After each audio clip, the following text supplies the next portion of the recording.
In the heart of a forgotten land where silence carried the weight of history and every grain of dust whispered tales of survival, an Apache warrior named Nahuel sat cross-legged by the fire, his weathered hands resting on his knees, eyes sharp like the edge of a blade, but carrying within them the sorrow of centuries. He had lived through battles, betrayals, hunger, and the cruel distance of being misunderstood by the world that often painted his people as savages rather than guardians of honor.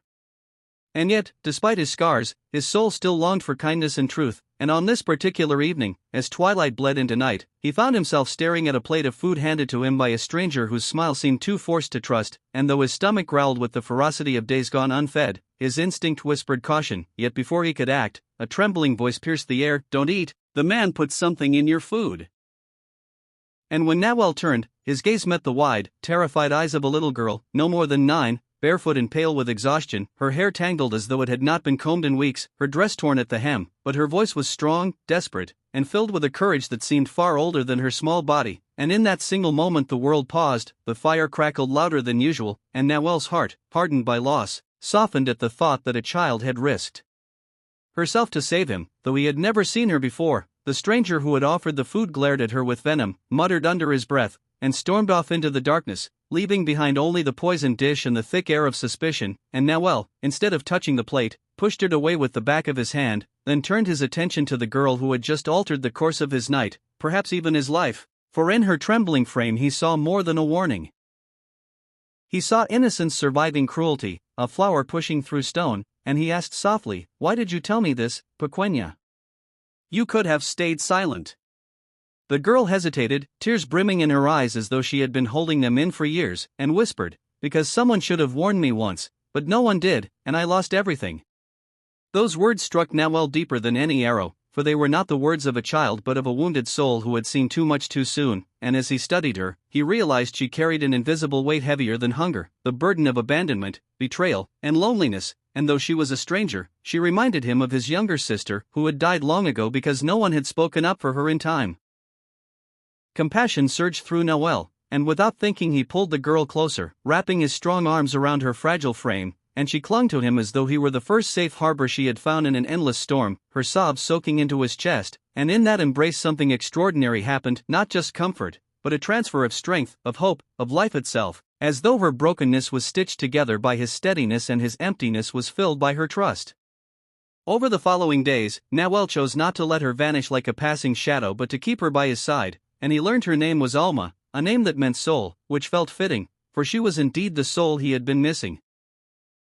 She told him how her parents had abandoned her in the chaos of fleeing bandits, how hunger had taught her to steal scraps, how cruelty had taught her silence, but how deep down she still wished someone would see her, protect her, choose her. And as Nahuel listened, something inside him shifted, for he, too, had felt discarded by a world that only remembered his people in stories of violence, never of love or resilience, and together they found in each other the family both had been denied.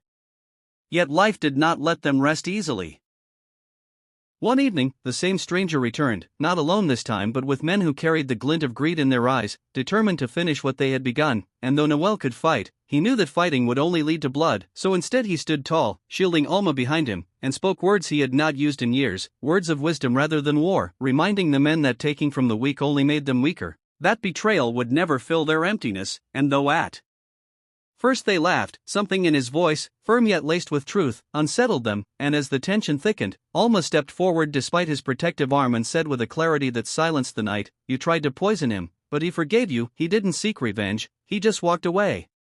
Why hurt someone who only showed mercy?" Her words, innocent yet piercing, struck the men in a way no blade could, for they were reminded of their own children, their own humanity buried under greed. And though not all of them changed that night, one man dropped his weapon, turned away, and whispered, "She's right," setting off a chain that unraveled the hostility. And in that unexpected turn, Nahuel realized that compassion was not only survival but transformation, that even in the face of betrayal, kindness could disarm hearts. From that day forward, he and Alma became inseparable. He taught her how to read the stars, how to listen to the earth, how to trust her voice, and she, in turn, taught him how to laugh again, how to hope, how to see the beauty in small things like a wildflower blooming where no one thought it could. And the two, an old warrior and a young girl, carried each other through the storms of life, proving that family is not always blood but choice, not always given but found. Years later, when Alma grew into a woman of courage and grace, she often told the story of the night she shouted, "Don't eat," the man put something in your food. And how that moment changed not just his fate but hers as well, for in saving him, she saved herself, and in trusting her, he was reborn.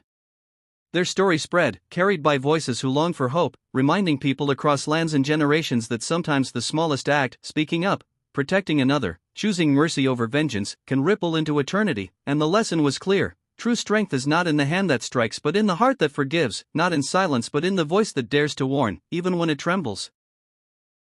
And so the tale ends not with despair but with light, for Nawal and Alma showed the world that kindness, even whispered in fear, can echo louder than cruelty, and that in every betrayal there lies an opportunity for redemption, in every loneliness the chance to be chosen, and in every poisoned dish the possibility of a shared meal of trust, healing, and love.